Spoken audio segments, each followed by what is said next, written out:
Intermittent fasting has become one of the most talked about wellness trends, but is it right for everyone? Betsy joins us to explain what it is, what people get wrong, and how to approach it safely. Betsy, thank you so much for filling us in on this intriguing topic. It is a topic of hot contention. People talk about it all the time.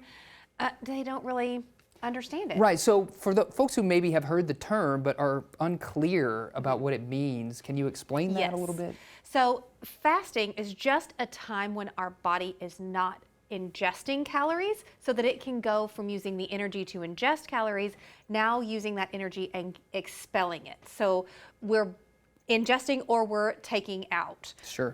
Intermittent fasting, that just means that sometimes you're eating and sometimes you're not. Now we've made it a whole lot bigger and fancier than that in an attempt to try to calorie count, to try to curb some cravings, to try to get ourselves in more of a fitness lifestyle mindset. Sure. Right. So the most common versions you're going to see are going to be 16-8, which means that you are going to have 16 hours of not eating and 8 hours of eating. Some people try to do a 5, 5, and 2. You can only eat for 5 hours, 2 days of your week. You're going to eat 500 calories. Just in those 2 days. Sorry, the rest of your days, my mind is blown right now. The rest of your days, you are going to eat however you would normally eat. Yeah. So that one, or you can eat. You have where you're only eating for that short amount of time every single day, but you're eating more calories, more than just 500 calories. You're eating all of your calories just in that short little window.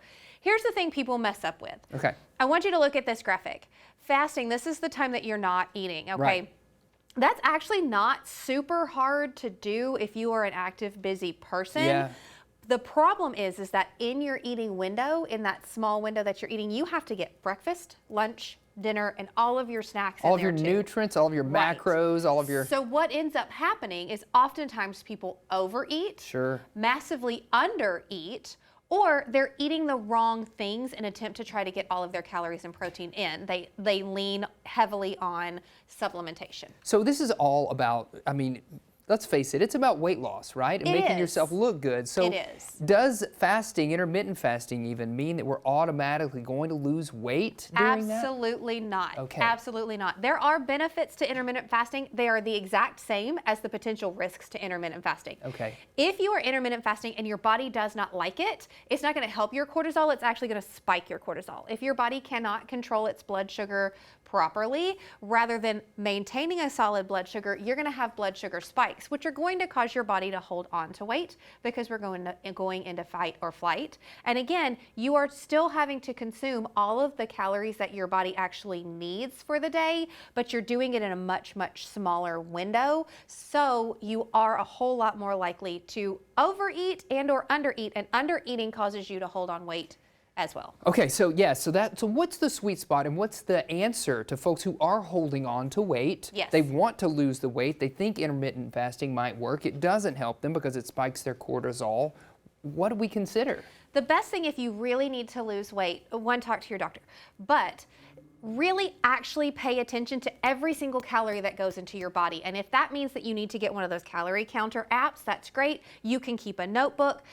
Do it for a short period of time. It can become overwhelming, but actually see how much you're eating in the day. Most people need a minimum of 1,600 calories even to lose weight, up to 2,000 depending on your size, your age, how active you are within a day.